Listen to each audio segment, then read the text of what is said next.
Почитуван заменик министер, почитуван председавач со Комисијата за финансии, почитувани колеги пратеници, почитувана јавност и од мене сочувство за жртвите од сообраќајната несреќа која што се случи пред некој ден во соседна Бугарија. Изразвам длабоко сочувство. Почитувани граѓани на Република Македонија, денеска веќе е пети ден од расправата по општиот претрес за буџетот за 2022 година, односно за најзначајниот документ во Собранието на Република Македонија, а кој што се според мене е со погрешни проценки и е нереален буџет. Веднаш на почетокот сакам да кажам дека овој буџет е буџет за сите граѓани, односно на сите граѓани на Република Македонија, без разлика на нивната националност, верска исповест и така натаму, а не е буџет на СДСМ и ДУИ. Без дилеми, ова е предлог буџет кој е историски највисок, е нереален и неразвоен со многу непродуктивни трошоци. Ова е најголем буџет досега, тежок дури 4,4 милиарди евра. Искуството досега јасно кажува дека владата предводена од СДСМ постојано креира и продуцира лажни и нереални проекции кои немаат никаква допирна точка со реалноста. Амбициозните предвидувања на власта секогаш без исклучок паѓаат во вода и се покажуваат како лага. Така е и овој пат. 2021 година полека, но сигурно завршува, но тоа воопшто не значи дека и проблемите ќе завршат со неа. Напротив, новата 2022 година и овој буџет ќе донесат уште поголеми проблеми и предизвици, бидејќи оваа влада нема никаква стратегија, ниту пак идеја. Во првите месеци од оваа година, од 2021 година, мораме да забележиме дека извозот бележи зголемување за 866 милиони евра, но истовремено вредноста на увозот бележи зголемување за 1,86 милиони евра според истиот период лани.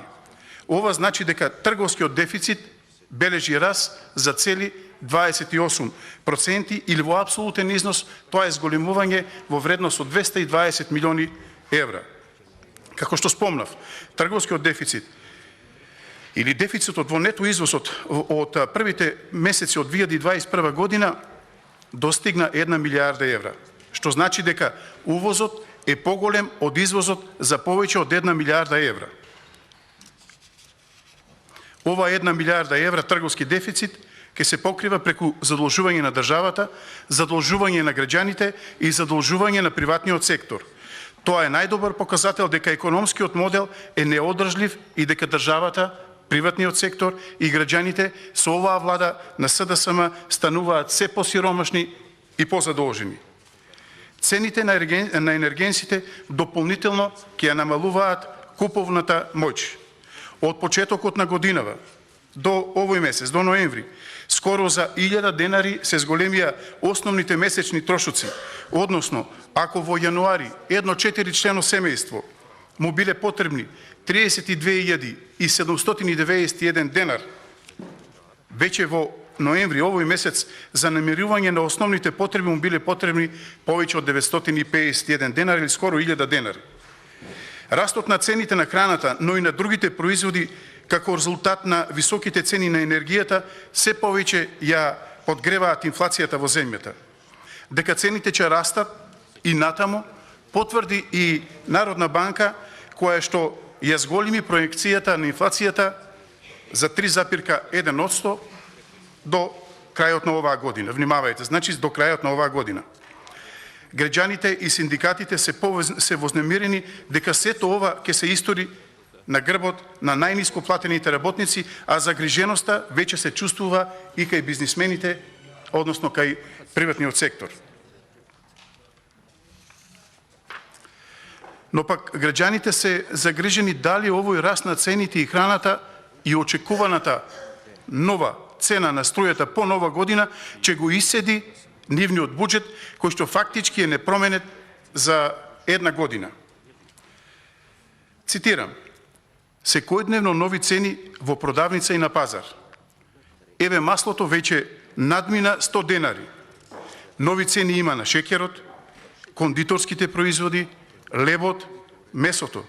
За еден месец се што е храна поскапе, а да не зборувам за една година. Слушам од нова година ќе има и поскапа струја, а се грееме на струја. Што останува од платата која работниците треба да ја земат? Годинава немавме зголемување на платите поради пандемијата. Како ќе излеземе на крај? Не знам, че има неплатени сметки, може би и брзи кредити, за да се излезе на крај, вели госпоѓа Елена И од Скопје. Сега што вели Државниот завод за статистика? Истиот овој завод за статистика бележи раст на трошоците на живот за една година за 4,1%, а на цените на мало за 6,1%. Храната е поскапа за 4,6%, транспортот за 18%, например маслата имаат повисока цена од 25%, зеленчукот 12%, гасот и горивата за над 30%. Ако потрае кризата со енергенсите и се повисоките цени на храната на светските берзи, процентите ќе се зголемуваат до крајот на годината.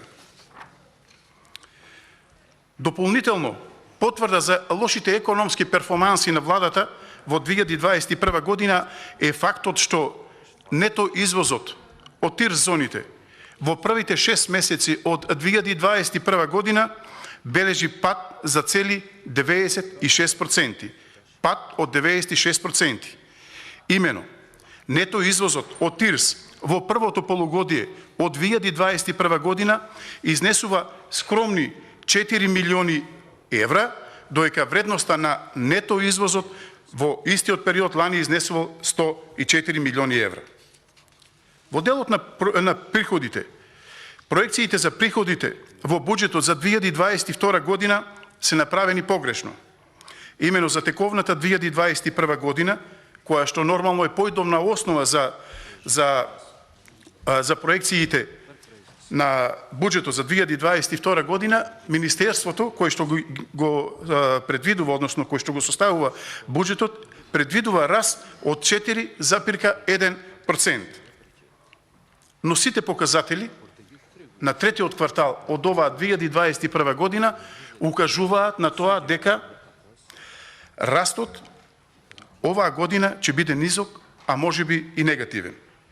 Во септември оваа година растот на индустријското производство изнесува минус 8%. Додека градежништвото во јули и август забележува двоцифрен пат. Автомобилската индустрија во Република Македонија се соочува со сериозни проблеми во синџирите на снабдување. Сето ова упатува дека растот во 2021 година на крајот најверојатно ќе биде значително понизок од предвидениот. За оваа 2022 година Министерството за финансии очекува раст на бруто домашниот производ или предвидува раст од 4,6%, но малку е веројатно дека оваа проекција ќе се оствари. Во изминатите 5 години од практикувањето на власта од страна на СДСМ и ДУИ, растот на бруто домашниот производ никогаш не бил или не надминал бројката од 4%. При тоа, нејасно е како ќе се оствари овој раст во услови на големи проблеми во светот, во синџирите на снабдувањето, енергетската криза која што зема голем замав, како и се уште присутната здравствена криза.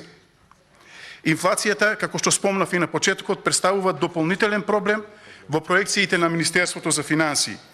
Овие проблеми, но на волшебен начин, исчезнуваат во втората половина од 2022 година, каде што уште во првите месеци очекуваме да имаме ребаланс на буџетот. Според мене, социјален наместо развоен, во предлог буџетот за наредната година над половина милиарда евра се наменети, планирани се за плати, пензии, социјални трансфери, наспроти 650 милиони за капитални проекти. Со ова се потврдува фактот дека Македонија се уште социјална држава и не држат на место оние искажување на власта дека имаме развој, имаме напредок, кога се уште сме длабоко социјална држава. Исто така загрижува и растот на јавниот долг, пари кои во иднина ќе треба да ги враќа некој. Јавниот долг треба да се задржи на оптимално ниво од околу 50 до 52% од бруто домашниот производ, а не да достигне скоро 66% или поточно 65,9%. Ова на ниво на јавен долг носи одредени ризици и мерки кои ќе бидат потребни да се преземат, дали даночни или неданочни. Во секој случај, некој ќе треба да ги враќа овие долгови. Овој предлог буџет е нереален, кој ќе остане само како желба на власта без да се реализира. Така што експертите не ја исклучуваат можноста за ребаланс на буџетот уште во првиот квартал до година. Дупка од половина милијарда евра. Дополнителен ризик е и проектираниот дефицит. Планот на владата е да собере 3,9 милијарди евра, што е за 7,4% и повеќе од годинава, но во исто време да потроши и нешто повеќе од 4,4 милијарди евра.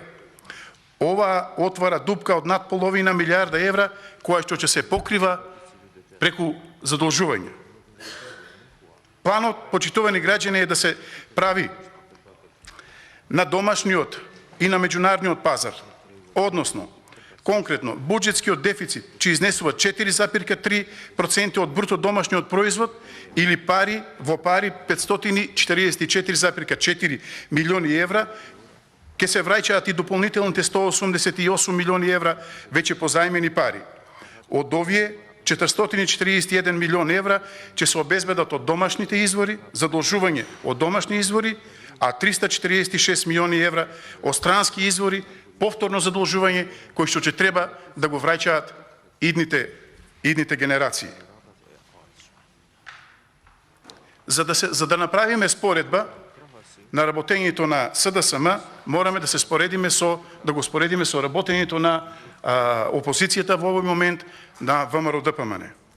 Јавниот долг на државата во периодот 2006-2016 година, кога владата ја предводеше ВМРО ДПМН, се зголеми во апсолутен износ од 2,9 милијарди евра или годишно по 290 милиони евра. Не велам дека немаше задолжување, да, имаш. Во тој период, само што голем дел од тие задолжувања одија за реализација на капитални инвестиции, што се потврдува со податокот дека дури 11% од буџетот годишно оделе за капитални инвестиции. Денес, внимавајте, за само 4 години јавниот долг е зголемен за цели 2,4 милијарди евра или по 600 милиони евра годишно. Денес, капитални инвестиции речиси и да нема.